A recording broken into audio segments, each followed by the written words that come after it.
praise, honor, and glory. Amen. Amen.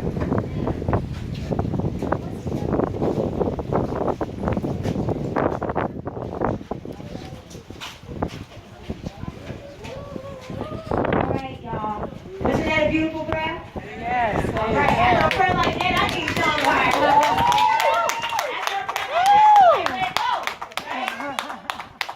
All right. I would love. I have the wonderful honor of introducing Ms. Tatiana Cook, who is over our Juneteenth celebration, and she has some beautiful words. So let us all just.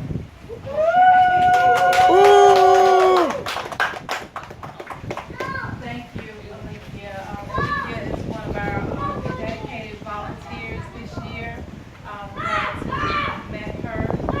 We actually met at Save Our Daughters event at the bookstore. Respect for Life bookstore on Albany Street here in Brunswick. Let me tell you a little bit about Juneteenth. For those that do not know what Juneteenth means, stands for.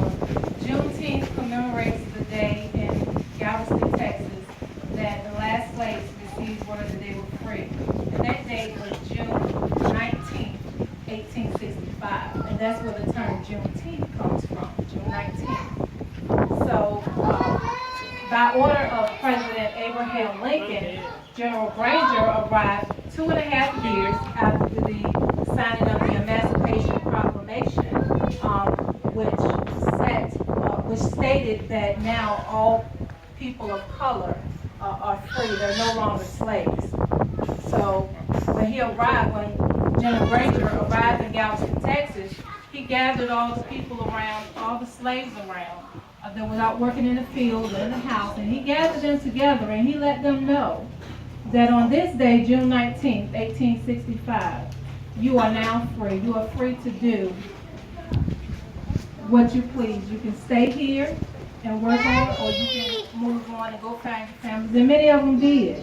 And that's why the Juneteenth celebration is somewhat like a family reunion.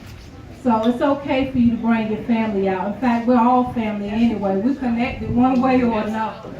So there's no reason for us to hate on each other, mistreat each other, not show love to one another, because we are the most loving people.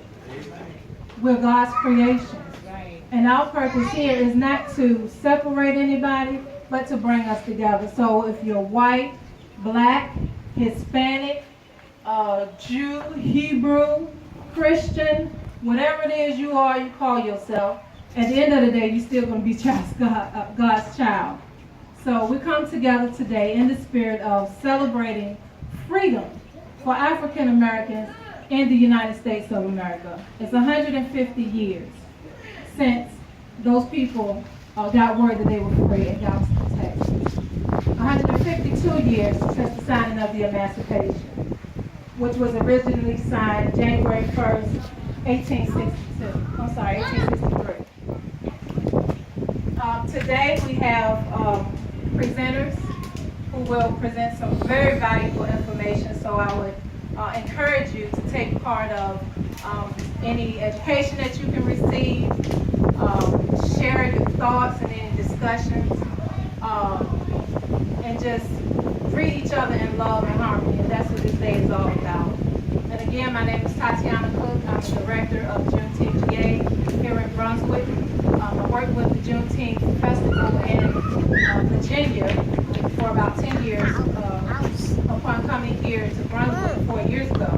And I kind of missed the celebrations. Back home we have Mojo Festival, Afram, we have a lot of festivals where we get a lot of education about our history because it's not being taught in school. So we have to help each other gather information by research, because there's a lot of information out there. So it's going to take more than one group, one day, 1 year. It takes a lifetime. You know, we go way back. Our history goes way, way back.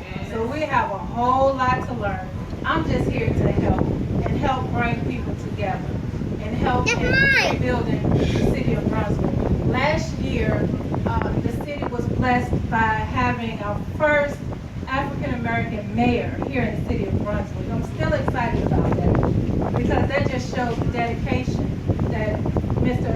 Mayor Cornell Harvey, how he just stayed firm and stand on the word and stood in his strength and the strength of others in the city that supported him to make him become the first black man in the city of Brunswick. That's an accomplishment. Right. That's an achievement. That's a major thing. The first black mayor of the city of Brunswick. That's a big thing. So we ought to be excited. We have commissioners. We have educators. There was a time when we weren't even allowed to read. You understand me? You young people, y'all have no clue. You all are able now to freely walk into a school building now. In fact, you don't even have to walk to school. Y'all got school buses. Y'all can walk into a school building now without the fear, prayerfulness, of someone attacking y'all because y'all trying to get education. Our ancestors couldn't go through that. It wasn't easy for them. But we stand here today celebrating 150 years of freedom. We stand here, we gather here today in the spirit of love, in the spirit of harmony, to come together. We have presenters that help bring forth information. We have Pastor Fields here from the NAACP. He has some very encouraging things. I'm going to pass it over to some. Again, my name is Tatiana, Director Juneteenth-GA. We need help. We need volunteers. We need people to come together, help us out, and get this thing moving so that 2016 will be a lot bigger, a lot stronger. We need the strength. That's what we need. We need the strength. It's not about money with me or with us, with this organization. This is my husband, Charles. All right. Would you like to say a few words? Oh, yes. I'll turn it over to him and then Pastor Fields. Well, I just want to say thank you everyone for coming out and this event. This is a spiritual thing, and God led this for a reason. So thank God for inviting me to bring this dedication, motivation, spirit throughout Brunswick. And I just want to thank you, my grandchildren that's here, my step-kids is here, all my whole entire family. I just want to say thank you all for supporting and continue on hopefully next year, and we just make this bigger and bigger and greater. So thank you all.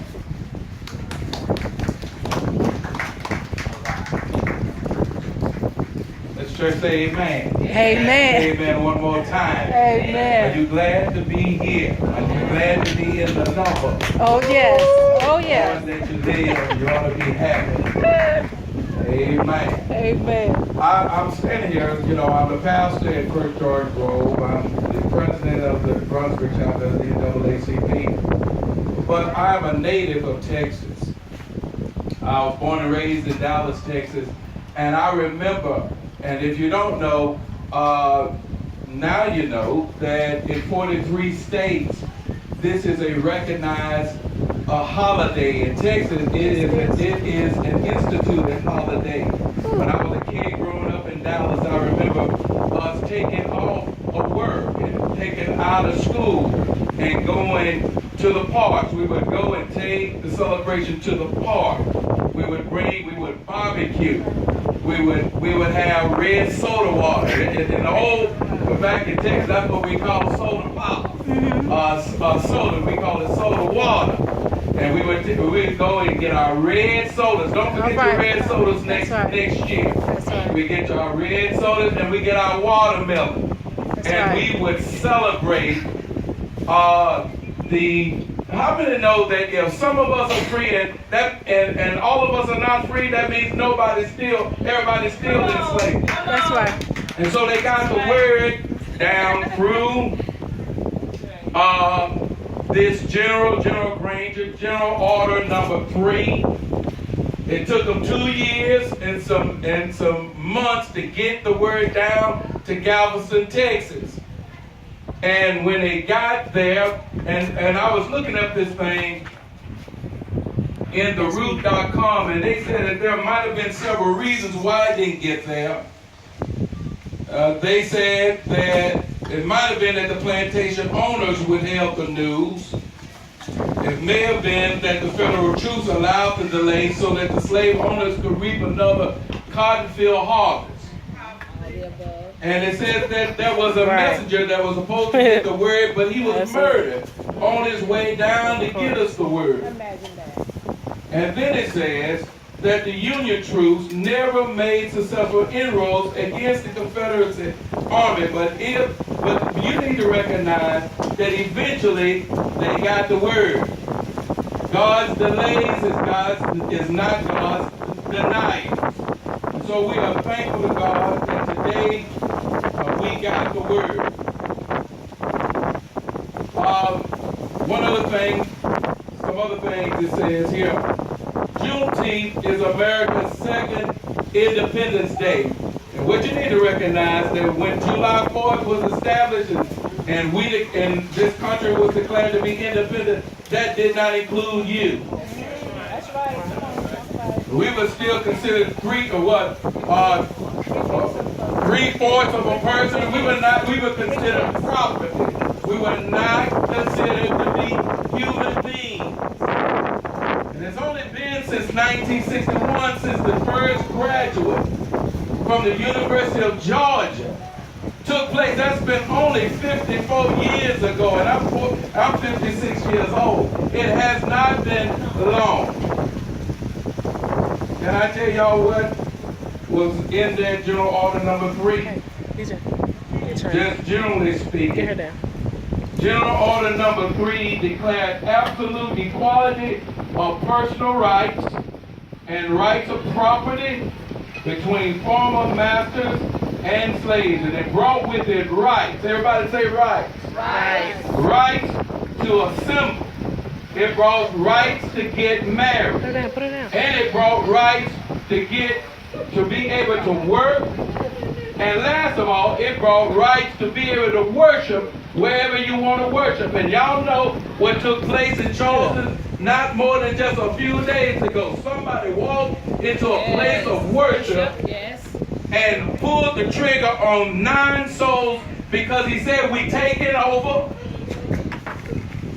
And he said, we're marrying white folks' wives and marrying white folks' women. That's not the truth. It's never been true. But the truth of the matter is, we are free. Amen.